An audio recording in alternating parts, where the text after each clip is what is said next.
A question that I have been asked a lot since coming back to school. My answer has been, I'm a runner now, or I like running. But what those things stem from is identity. What do I belong with, or who am I as a person? James Clear talks about this in his book, Atomic Habits. His example was that the right answer for a man who is trying to quit drinking alcohol when offered a drink is to say, I don't drink alcohol, because in that situation, he is associating himself with another group of people. That in my case, I feel like in the past, I may have been going with the flow a little bit more, or just trying to see where other people are going. I didn't ask the tough questions in my own mind very much. And those are the questions that we need to ask ourselves. I don't want it to go too long down the road and then find out that it's the wrong one.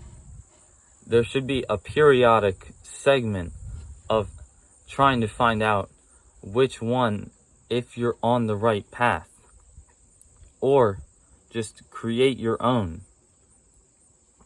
It's another great way that it's more difficult, because then you're alone. That I feel like I find myself in situations like that a lot, when I'm alone on something and nobody else is trying to do the things that I'm doing near me.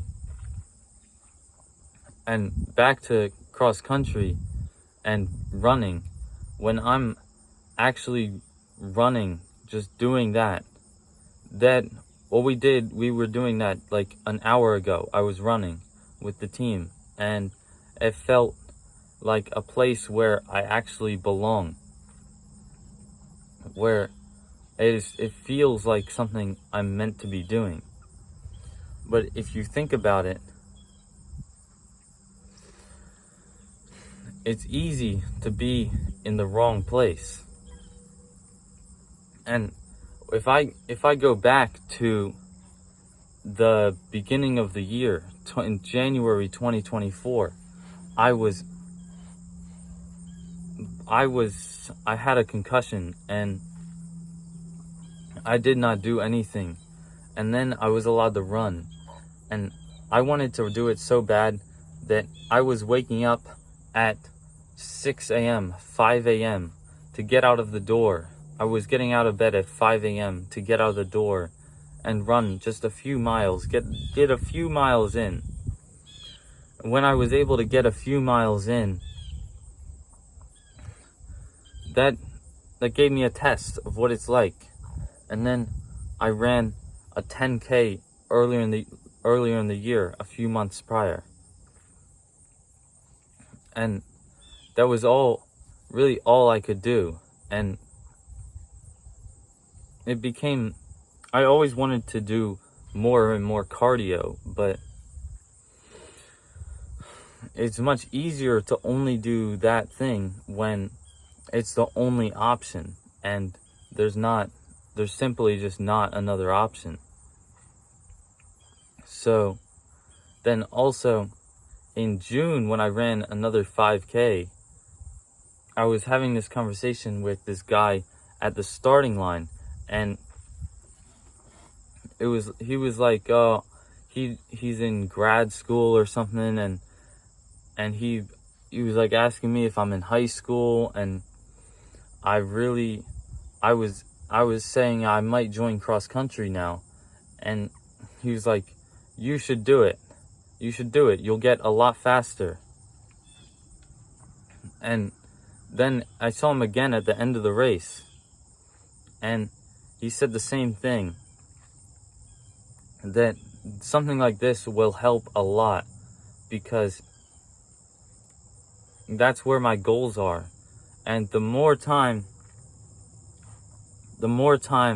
that I allocate towards working towards my goal, then the easier it is to accomplish it. And otherwise I will just get led astray. And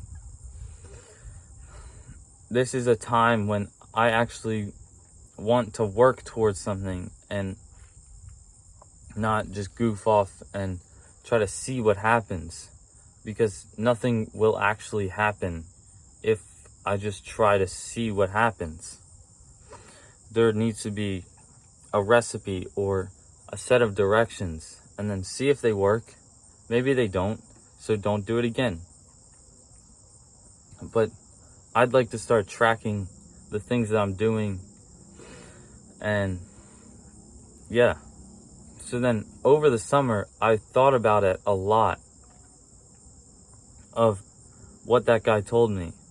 And it was like, yeah, that which direction am I going, and what do I actually want to do?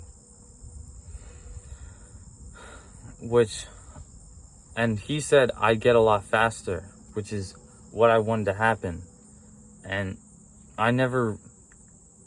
then when I thought about playing soccer again, I never saw myself as a soccer player. I was just a guy on the soccer team.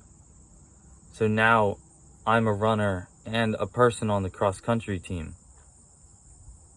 The schedules over the summer really didn't line up as much with the other thing, so I ran as much as I could, and running is something where it's more individualistic based, that we're fighting ourselves, but then everybody else with us is just on the same journey. There's not different roles. We might be better or worse, but it's one common goal that we can work towards with in unity as a team. And that's what really brings us together. Then my last point is something that you may have heard somebody like Dan Coe or Mark Manson talk about when they talk about playing the infinite game. That's what life is. That he calls life the infinite game. And I shouldn't have touched my phone just then, but here we are. And the sun is just peering through. That the infinite game is a visualization strategy or game, exercise that we can work on whenever we want. And the main goal is to visualize what I do, what most people should do. Visualize when I'm 90 years old, because it's a goal to be of that age one day. And I visualize myself when I'm that age. What do I see myself doing? The things that you see in that exercise are not something that you will have to work to visualize or bring the image up. That should be something that, based on who you are, it will appear on its own. So I hope that answered the question. Last I checked, if you're still watching, you should probably hit the subscribe button.